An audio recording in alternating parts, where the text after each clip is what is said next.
नमस्कार, 5 की बात में आपका स्वागत है। मैं हूं अभिषेक, मुंबई के स्टूडियो से। बात नीतीश कुमार की, जो कि अब बिहार में जिनका मन कम लगता है वो दिल्ली बार बार आना चाहते हैं।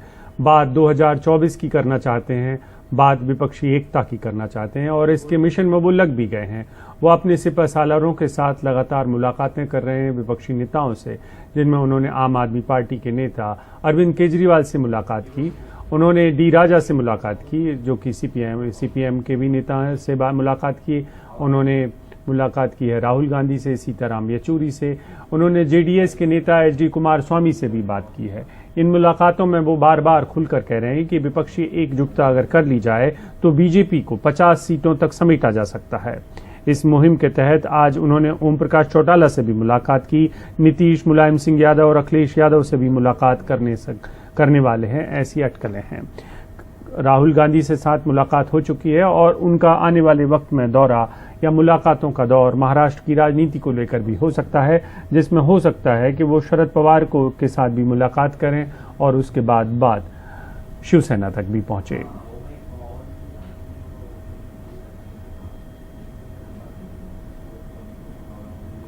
और इसी मसले पर विपक्षी एकता सपना या हकीकत, इस पर बात करने के लिए हमारे साथ हैं प्रमोद स्वामी हैं, नेता बीजेपी के, साधना भारती प्रवक्ता कांग्रेस और सत्य प्रकाश मिश्रा प्रवक्ता जेडीयू।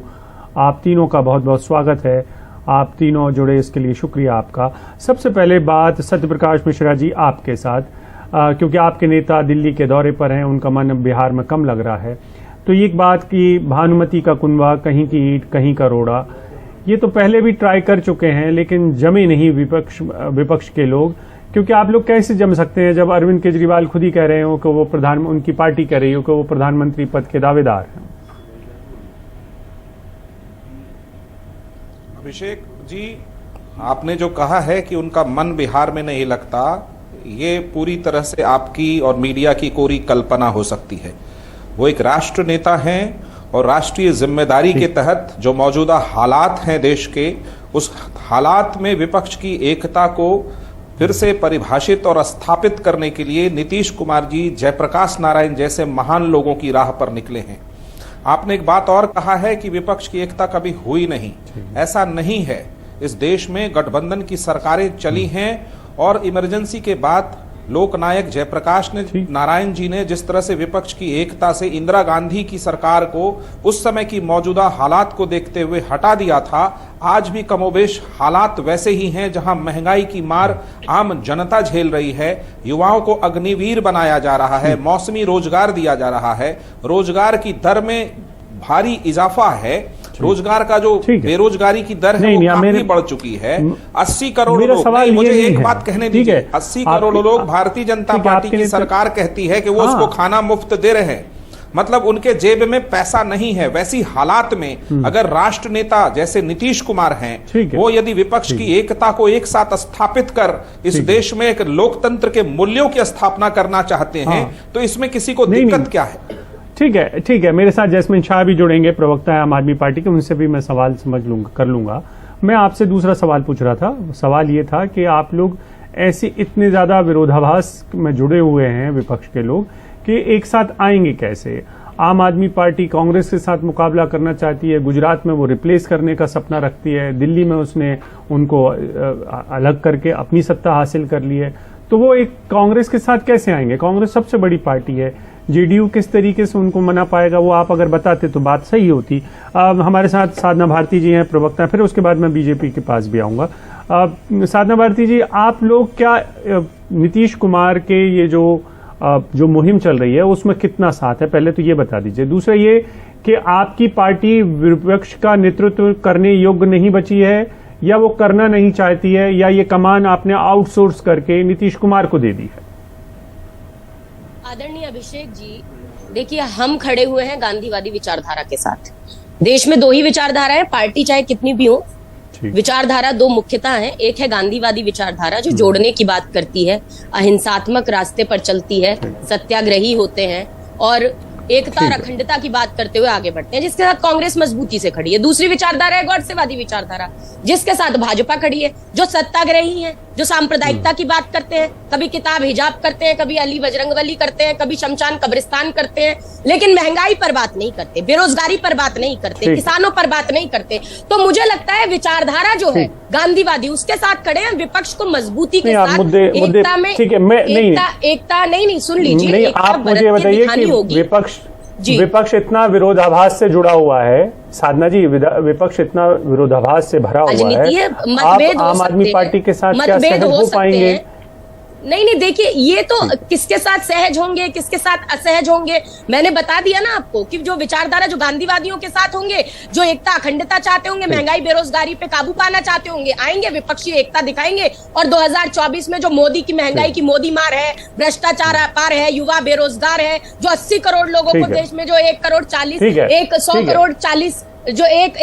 करोड़ की आबादी है, उसमें से अगर 80 करोड़ को हमें राशन देना पड़ रहा है तो खुशी की बात नहीं है, ये दुख की बात है। तो ये बताएं कि गुजरात में जो जहरीली शराब से मर गए, और एक मैं अंतिम एक पॉइंट रखना चाहूंगी, बहुत जरूरी है कि जिस तरीके से भारतीय जनता पार्टी लगातार बुलडोजर चलाने की बात करती है, मध्य प्रदेश के बंडा में एक बच्ची नाबालिग हिंदू लोधी समाज की, उसके साथ बलात्कार होता है, और भैया बुलडोजर ठीक है, हम लोग मुद्दे से भटक रहे हैं, मुद्दे हम तो नीतीश का जो सपना है आधी हकीकत आधा फसाना, उस पे बात करने के लिए आपको आमंत्रित किया। ये विपक्षी एकता हर चीज में हमें दिखानी पड़ेगी। आज आपकी पार्टी ने, ठीक है, बिल्कुल ठीक है, आम आदमी पार्टी की आज पर प्रेस कॉन्फ्रेंस में सौरभ भारद्वाज ने कहा कि इंडियन अगेंस्ट बीजेपी या इंडिया अगेंस्ट बीजेपी, इस नारे से आप क्या हासिल करना चाहते हैं? क्योंकि एक नेता ने ये नारा दिया था कि बीजेपी कांग्रेस मुक्त भारत, हम सबको पता है कि कांग्रेस मुक्त भारत तो हुआ नहीं, लेकिन आप इंडिया अगेंस्ट या इंडियन अगेंस्ट बीजेपी का नारा कैसे दे सकते हैं? विपक्षी एकता को आप कैसे हासिल करेंगे ऐसे नारों के साथ? अभिषेक जी, हमारा जो मुख्य नारा है वो है मेक इंडिया नंबर 1। आज जो पूरे देश के कोने कोने में ये जो आवाज गूंज रही है वो अरविंद केजरीवाल की गूंज रही है कि हमें भारत को नंबर 1 बनाना है, और उसके लिए हमें शिक्षा स्वास्थ्य पे काम करना पड़ेगा। ये जो है इंडिया अगेंस्ट बीजेपी, ये नारा नहीं है, ये एक आज सेंटिमेंट है। देश के कोने कोने में लोग देख रहे हैं कि भाजपा केवल एक काम कर रही है कि ऑपोजिशन नेताओं पर सीबीआई और ईडी छोड़ रही है। क्या भाजपा शिक्षा की बात कर रही है? नहीं कर रही। स्वास्थ्य की बात कर रही है? नहीं कर रही है। लेकिन जो लोग काम कर रहे हैं, जिन लोगों ने वाकई, जैसे हमने दिल्ली में काम कर दिखाया है, तो उस पे रोड़ा डालने का काम भाजपा कर रही है, और यही सेंटिमेंट आज हमने कहा। लेकिन मुख्य हमारा उद्देश्य, ठीक है, तो आप राहुल गांधी को कहां आंक रहे हैं? जैस्मिन शाह जी, राहुल गांधी, ठीक है, मैं आपकी बात समझ गया, आपकी पार्टी का एजेंडा है। आप लोग कहते हैं कि मोदी जी का मुकाबला सिर्फ अरविंद केजरीवाल कर सकते हैं, तो आपको लगता है कि राहुल गांधी इस योग्य नहीं है, या नीतीश कुमार इस योग्य नहीं है, या आपको ये कमतर लगते हैं लेकिन आपके नेता सबसे बड़े लगते हैं? बात वो नहीं है अभिषेक जी। हमने पिछले 2 चुनाव में देखा है, 2014 और 19 में कांग्रेस बनाम बीजेपी जब चुनाव हुआ तो क्या हाल हुआ, हम सारे देख रहे हैं।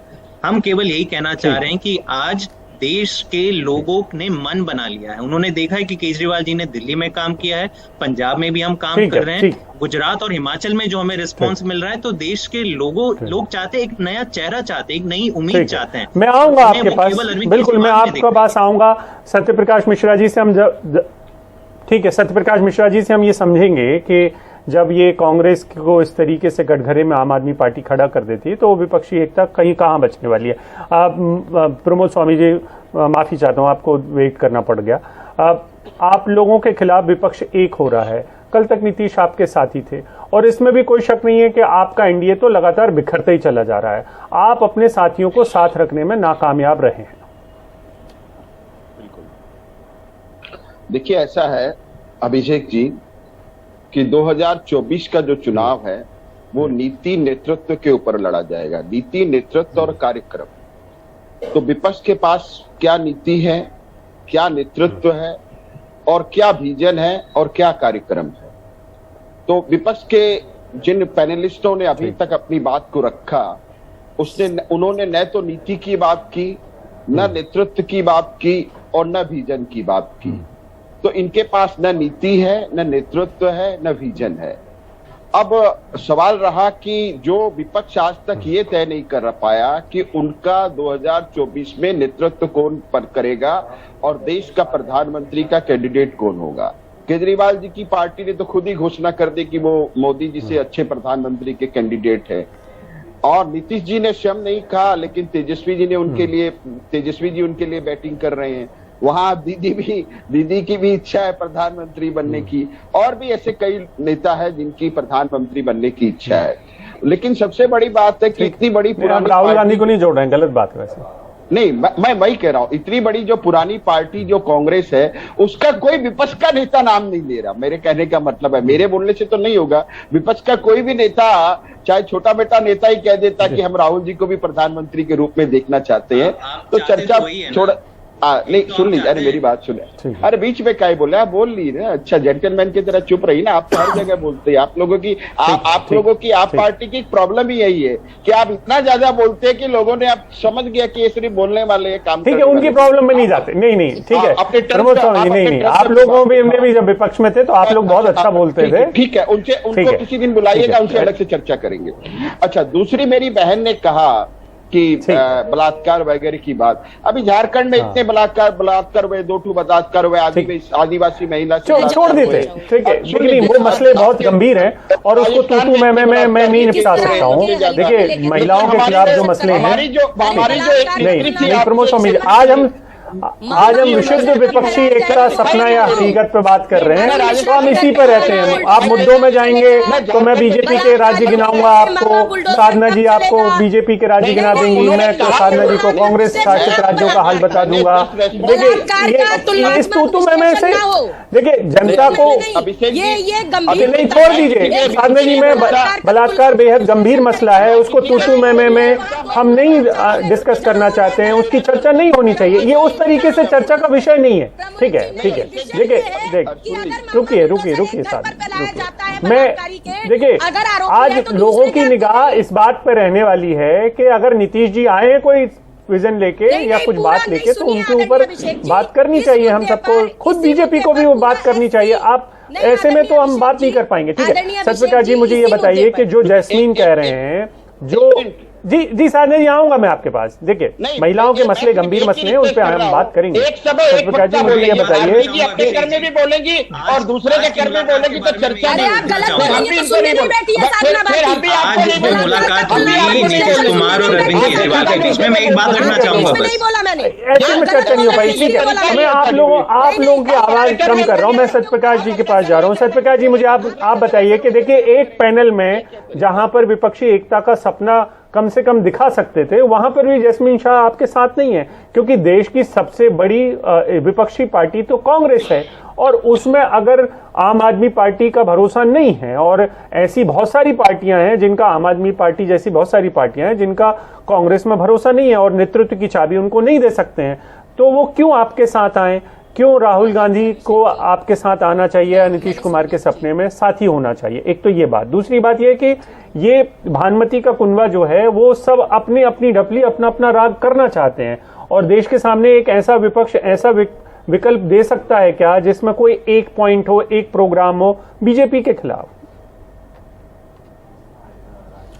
देखिए अभिषेक जी, अभी समय से पहले बहुत कुछ बताना बहुत ज्यादा उचित नहीं होगा, लेकिन एक बात बहुत साफ है कि देश की तमाम विपक्षी राजनीतिक पार्टियां कहीं न कहीं अभी मौजूदा हालात और भारतीय जनता पार्टी सरकार की राष्ट्रीय नीतियों से परेशान है, और वो सभी एक मत में उसके खिलाफ तो हैं। रही बात कि वो किसके साथ असहज हैं और किसके साथ सहज नहीं है, ये बहुत बड़ी बात नहीं है, छोटी सी बात है।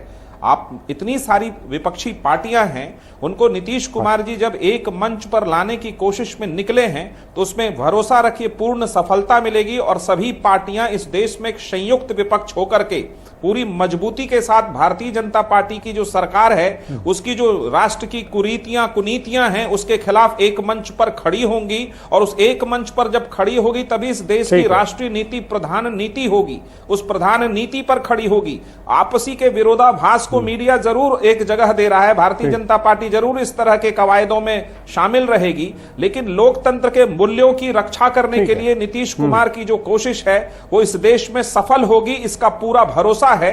और तमाम राजनीतिक बड़े दलों ने इस बात को कहा है कि विपक्ष की एकता अभी मौजूदा हालात में और भविष्य की, भारत के भविष्य के लिए बेहतर है, क्योंकि लोकतांत्रिक मूल्यों की लगातार हत्या हुई है, संवैधानिक संस्थाओं के लगातार दुरुपयोग हो रहे हैं, महंगाई दर 7% से ऊंचा है, बेरोजगारी दर बढ़ता जा रहा है, 3 लाख लोगों को पहले इंटरव्यू ले लिया लेकिन उनको नौकरी आर्मी में नहीं दिया, अग्निवीर नाम का एक योजना ले आया, मौसमी बेरोजगार पैदा करना चाहते हैं, सर्वधर्म संभाव की जगह सर्वधर्म टकराव करना चाहते हैं। प्रोग्राम बनाना होगा, ठीक है, आप लोगों को वो प्रोग्राम, भरोसा रखिए विपक्ष एक होगा और विपक्ष एक रहेगा। ठीक है, ठीक है, ठीक है, बिल्कुल। प्रमोद स्वामी जी, आखिरी सवाल, माफ करिएगा आपको थोड़ा कम वक्त मिल पाया है, आपसे एक सवाल कि आपने ऐसे हालात जानबूझकर पैदा करवाए हैं या किए हैं जिसमें आपने आईटी, ईडी और सीबीआई का इतना दुरुपयोग किया है कि सारे विपक्षी नेता अब साथ खड़े हो गए हैं और उनको लगता है कि ये उनके अस्तित्व का भी सवाल है, और ये आप लोगों ने जो किया है वो विपक्ष को खत्म करने के लिए किया, क्योंकि आप लोगों ने नारा दिया था कांग्रेस मुक्त भारत। हाँ, मैं आपके सवाल का जवाब देने से पहले एक ये कहना चाहूंगा कि इन्होंने महंगाई की बात की, तो महंगाई दर यूपीए के समय 10% से ऊपर थी, जो आज 7% के करीब है। ठीक, छोड़ दीजिए, और आज और महंगाई का जवाब तो आप लोगों को आता रहेगा। मेरे सवाल पे नहीं दे रहे, ये लोग इतना बोल रहे हैं, मेरे को आप बोलने नहीं दे रहे। ठीक है, मेरे सवाल पे आ जाइए, ठीक है। महंगाई पे हम लोग बहुत चर्चा करते हैं, एनडीटीवी अकेला चैनल है जो महंगाई पे चर्चा करता है, आपको बुलाएंगे उस पर चर्चा। अरे ठीक है, वो उनका रेफरेंस पॉइंट है, आप भी रेफरेंस पॉइंट देके आगे बढ़ जाइए, ठीक है। प्रमोद स्वामी जी, आपसे दरख्वास्त आप आगे बढ़िए। कार्यक्रम लाया अग्निवीर का। अरे सुनिए ना, आप सुनिए, अरे आजादी के बाद पहली बार मैंने सुना, ठीक है, सुनिए, जल्दी से बोलिए प्रमोद स्वामी जी, पॉइंट पे आइए, मुद्दे पर आइए। मैं ये कहना चाहता हूं कि इन्होंने जो बात कही उसका मेरे पास एक ही उत्तर है कि सारे जो भ्रष्टाचारी है, एक अकेला पार्थ खड़ा है भ्रष्टाचार मिटाने, भारत वर्ष बचाने को, सारे भ्रष्टाचारी मिल चुके हैं केवल उसे हराने को। अब ये जेडीयू के जो सुशासन कुमार जी की पार्टी से जो संबंध रखते हैं, वो ये बात बताए, जो चारा घोटाला में जिसको सजा हो गई आप फिर जाके उनके साथ में मिल गए, तो कौन सा ये सुशासन है? केजरीवाल जी की पार्टी का एक मंत्री सत्येंद्र जैन जेल की हवा खा रहा है और कह रहा है कि मेरी याददाश्त चली गई। राहुल गांधी जी और राहुल गांधी और सोनिया गांधी बेल पे हैं। तो ये कौन सा ये लोग सुशासन लेकर के आएंगे? ये देश की जनता समझती है। सारे भ्रष्टाचारियों का एक ही मकसद है कि किसी तरह मोदी जी को हराया जाए, और ये देश की जनता समझ रही है। 2014 में भी देश की जनता ने इनको जवाब दिया, 2019 में भी इनको जवाब दिया, और देश की जनता 2024 में भी इनको जवाब देगी। और जहां तक इन्होंने कुछ आर्थिक नीति की बात की, बहुत बहुत शुक्रिया आपका प्रमोद स्वामी जी। आप लोग चुनाव लड़िए, बहुत अच्छे से लड़िए, विपक्षी एकता हो पाए, माफ करिएगा, विपक्षी एकता हो पाए, इसका सपना जो लोग विपक्ष में बैठे हैं वो भी देखते हैं, और वो लोग भी जो सरकार में मोदी को सरकार में समर्थन देते हैं या उनके लिए वोट डालते हैं वो भी देखते हैं, क्योंकि एक मजबूत विपक्ष होगा तो सरकार भी ठीक से काम करेगी। आईटी और ईडी की रेड्स को लेकर जो सवाल उठ रहे हैं उनके जवाब भी मिलेंगे और पारदर्शिता बढ़ेगी, ऐसी हम सब उम्मीद करते हैं। बहुत बहुत शुक्रिया, आज कुछ लोगों को कम वक्त मिल पाया, इसके लिए माफी चाहता हूं। साधना जी बहुत बहुत शुक्रिया, आप जुड़ी हमारे साथ। सत्यप्रकाश जी आपका भी शुक्रिया, जैस्मीन आपका भी शुक्रिया, प्रमोद जी आपका शुक्रिया। और नीतीश कुमार जो कि इस पूरी धुरी में इस समय दिखाई दे रहे हैं, एक तरीके से वो बाइंडिंग फोर्स होंगे या वो एक ऐसी धुरी बनेंगे जिनके इर्द गिर्द तमाम विपक्ष के लोग आ जाएं, ऐसा उनका सपना है। और वो इसके लिए एक टोन भी सेट कर रहे हैं, वो बताने की कोशिश कर रहे हैं कि आखिरकार वो बीजेपी से धीरे धीरे जुदा क्यों हुए या अलग क्यों हुए। तो नीतीश कुमार ने अपनी टोन सेट करते हुए कहने की कोशिश की है कि आजादी का अमृत महोत्सव से वो दूर क्यों हुए हैं। अब आजकल 75 साल पूरा हुआ आजादी का, तो क्या करने लगे जी? नामकरण क्या दे रहे थे? अमृत, बताइए, अमृत महोत्सव। अरे आजादी है ही, अब 75वां साल, और आजादी के नेता कौन है बताइए? तो बापू है। तो कहता है इसको बापू महोत्सव, अमृत महोत्सव कह लिखा। तुम कह देते बापू महोत्सव, 75वां साल बापू महोत्सव कह देते, अमृत महोत्सव। ये लोग कोई आजादी की लड़ाई में लड़े थे, उनके परिवार के लिए कुछ, आगे के लिए कुछ किए हैं ये लोग, ये आजादी की बात खाली कर रहे हैं। और वक्त एक ब्रेक का है। ब्रेक के बाद लौटेंगे तो हम बताएंगे कि मदरसों के सर्वे को लेकर क्यों हो रहा है उत्तर प्रदेश में विरोध, और दिल्ली में जो मीटिंग हुई उसमें क्या हुआ।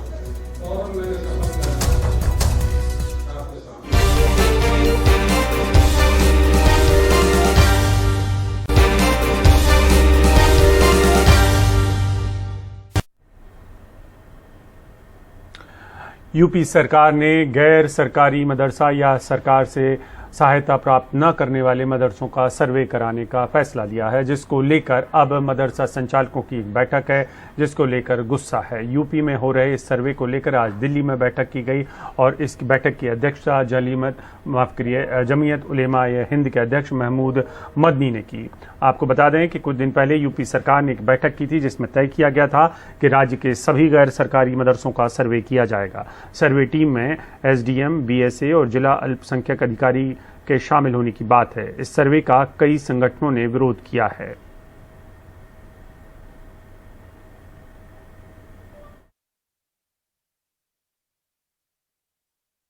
हम इस वक्त जमीयत उलेमा हिंद के ऑफिस में हैं। हम यहां पर इसलिए हैं क्योंकि हाल ही में यूपी सरकार ने फैसला लिया है कि उत्तर प्रदेश में सरकारी अनुदान के बिना जो गैर सरकारी मदरसे चल रहे हैं उनका सर्वे कराया जाएगा। अब ये सर्वे कराया जाएगा, इसको लेकर के एक बैठक बुलाई गई जिसमें उत्तर प्रदेश के बड़े मदरसे संचालक भी रहे, जमीयत के बड़े नेता हैं, जो मेंबर्स हैं वो थे, महमूद मदनी साहब, अरशद मदनी साहब भी मौजूद रहे। अब यहां पर सवाल हुए कि इस सर्वे से समस्या किसी को नहीं है, लेकिन मंशा क्या है, मदरसों का सर्वे क्यों कराया जा रहा है। इस पर बात करने के लिए हमारे साथ फारूकी साहब है, नियाज फारूकी साहब जनरल सेक्रेटरी हैं जमीयत उलेमा हिंद के। सर, समस्या क्या है? सरकार कह रही है ये सर्वे वो करा रही है क्योंकि वो चाहते हैं कि जो गैर सरकारी मदरसे हैं उनकी बेहतरी हो सके, ताकि उनको पता चल सके कि आखिर चल क्या रहा है, क्या कोई जरूरत है जिसमें सरकार मदद कर सके। आप लोग मंशा पर सवाल क्यों उठा रहे हैं? देखिए, खुद उन्होंने ऐसा माहौल क्रिएट किया है। एक तो उन्होंने जो ये कहा कि साहब 10 तारीख तक जो है सारा सर्वे मुकम्मल हो जाना चाहिए। 100 साल से मदरसे चल रहे हैं, अब कैसे 10 दिन के अंदर, क्या ऐसी urgency? What is the urgency? For every action there must be some policy, कुछ उसके पीछे एक्शन होना चाहिए। वो तो अपना ऑब्जेक्टिव तो आपको बयान करना पड़ेगा ना कि क्यों भाई 15 दिन के अंदर आप क्यों सारा सर्वे करा लेना चाहते हैं। ये जल्दीबाजी किस बात की है, आपको इसको साबित करना पड़ेगा। दूसरा ये कि आपका जो ये ऐलान है कि साहब हर एक सर्वे करने वाली टीम को जो है सुरक्षा प्रदान की जाएगी। हमारा पूछना है, कभी हिंदुस्तान के किसी मदरसे में किसी भी ऑफिशियल के ऊपर किसी ने अटैक किया है? आप 1000 मरतबा जाते हैं, हर चीज का मुआयना करते हैं, इंस्पेक्शन करते हैं।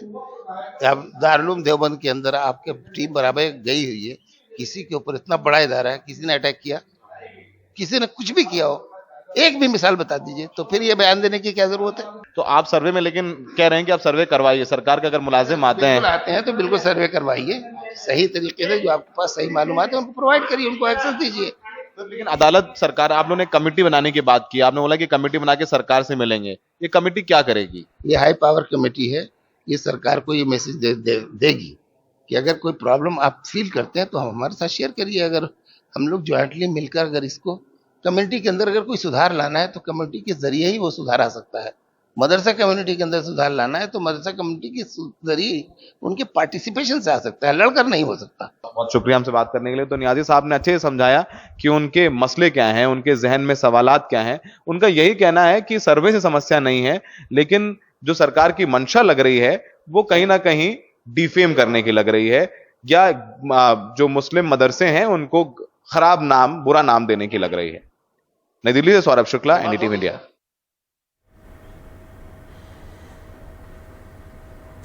और ब्रेक के बाद बात करेंगे कि किस तरीके से आईटी सिटी बेंगलुरु है पानी पानी।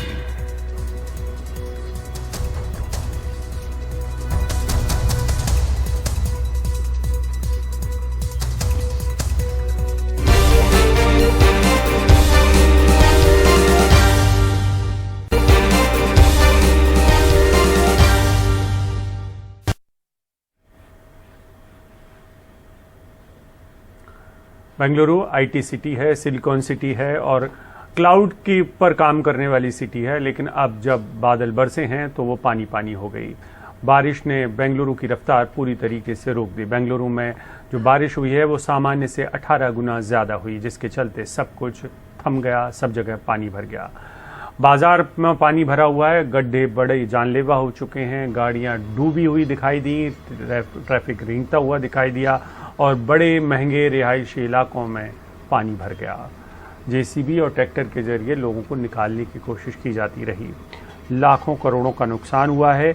मौसम विभाग ने आज भी बारिश की आशंका जताई है, यानी लोगों को फिलहाल कोई बड़ी राहत मिलती हुई नजर नहीं आ रही है।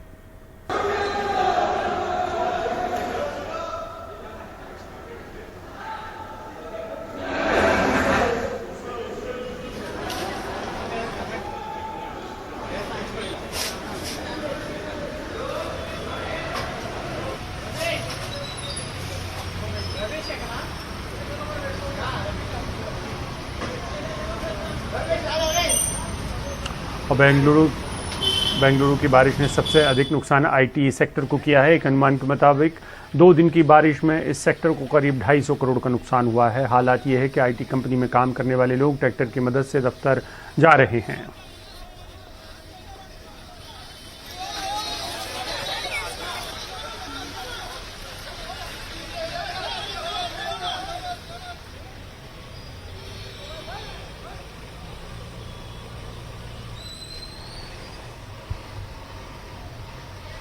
और सड़कों पर इस कदर पानी भरा हुआ है कि लोगों को इसे पार करने के लिए जेसीबी की मदद तक लेनी पड़ रही है।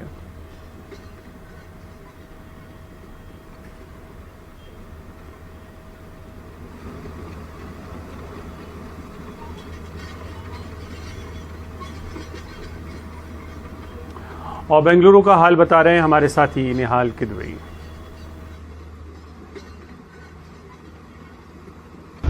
अफरा तफरी हर जगह मची है। रेस्क्यू टीमें अपना काम कर रही हैं, लेकिन सवाल ये उठता है कि अगर बारिश ज़्यादा भी हुई तो हालात इस शहर में इतने ख़राब क्यों हुए? और इसका जवाब आप इस राज कालवे यानी बारिश का पानी निकालने वाले रास्ते में तलाश सकते हैं। हमारे कैमरा पर्सन अल्फोंस जब बाईं तरफ कैमरा को पैन करेंगे तो देखिए फुल फ्रेम में ये सड़क के किनारे कितना चौड़ा है। इसकी चौड़ाई देखिए, तकरीबन 30 से 32 फीट चौड़ी है ये जो ड्रेनेज का जो पैसेज है वो। और जैसे जैसे ये आगे बढ़ेगा, आप देखिए जैसे जैसे आगे बढ़ रहा है वैसे वैसे सिकुड़ता जाता है। और एक जगह ऐसा आता है जहाँ पर ये सिकुड़ करके तकरीबन 15 फीट के आसपास रह जाता है और वहीं पर ये अपार्टमेंट्स बने हुए हैं। तो पहला तो ये है कि ये जो ड्रेनेज सिस्टम है बारिश का पानी निकालने के लिए, उस पर अतिक्रमण हुआ है जो साफ तौर पर यहाँ से दिख सकता है। अब इसको किसकी इजाज़त से हुआ, ये एक जांच का विषय है। जाहिर है जो म्यूनिसिपल अथॉरिटीज़ हैं बगैर उनकी इजाज़त के नहीं हो सकता है। सरकार को इसका पता नहीं, इस बारे में जानकारी नहीं हो, ऐसा भी नहीं कहा जा सकता है। और जिन लोगों ने एनक्रोच किया है उनको भी पता है कि वो वहाँ पर अतिक्रमण करने जा रहे हैं। इसके बावजूद ये चौड़ा नाला जहाँ से पानी निकलना था वो सिकुड़ गया। और देखिए पानी जैसे जैसे चौड़ाई कम होती जा रही है वैसे वैसे पानी का बहाव कम हो रहा है और पानी रुक रहा है। और आगे जा कर के तो एक जगह पे हमें ये बताया गया, वहाँ तक हम जा नहीं सकते, कि वहाँ पर बिल्कुल पूरी तरह से कंस्ट्रक्शन किया हुआ है। दाहिने तरफ क्या हुआ, वो लेक बेड है, यानी बारिश का जो पानी है वो इसी रास्ते से बह करके यमरू झील तक पहुँचता है। वहाँ पर भी कंस्ट्रक्शन हो गया, तो पानी जाए तो कहाँ जाए? तो जाहिर है कि वो सड़कों पे आएगा। कुछ लोग ट्रैक्टर से अपने आप को बचाने की कोशिश करते नज़र आए। कुछ लोगों को एम्बुलेंस की ज़रूरत थी, लेकिन एम्बुलेंस वहाँ तक नहीं पहुँच पा रही है, पानी काफ़ी ज़्यादा लगा हुआ है।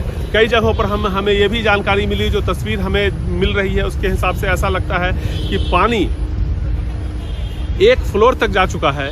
कई ऐसे भवन हैं जो जिसके बेसमेंट में कई सारे कारें खड़ी थी और पानी में वो पूरी तरह से डूब गई, जिनके अब दोबारा ठीक होने की संभावना भी नहीं है। तो इस तरह के जो हालात बिगड़े हैं उसके लिए निश्चित तौर पर सरकार कहीं न कहीं सीधे तौर पर जिम्मेदार है। और सरकार, बिल्डर्स और साथ ही साथ अधिकारी, इन सबों की मिली भगत की वजह से ही इस तरह के हालात पैदा हुए।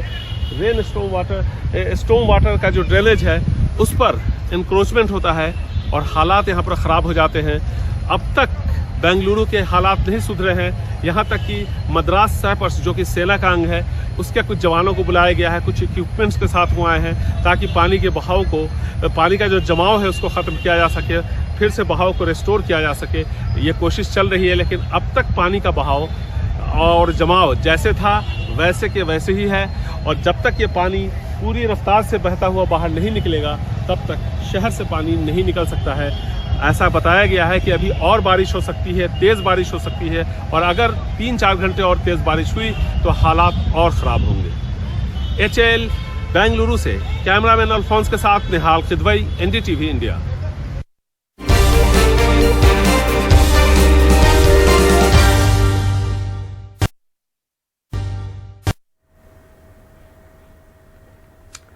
और जल्द ही सेंट्रल विस्टा खुलने वाला है। प्रधानमंत्री नरेंद्र मोदी इसको जल्द ही देश को समर्पित करेंगे। 8 सितंबर को ये उद्घाटन समारोह होगा। इसकी जो तस्वीरें, पहली तस्वीरें आई हैं, उनसे ऐसा लगता है कि यहाँ आने वाले, यानी इंडिया गेट आने वाले लोगों को अब बहुत सारी सुविधाएं मिलेंगी और राजधानी दिल्ली कुछ ज़्यादा खूबसूरत दिखाई देगी।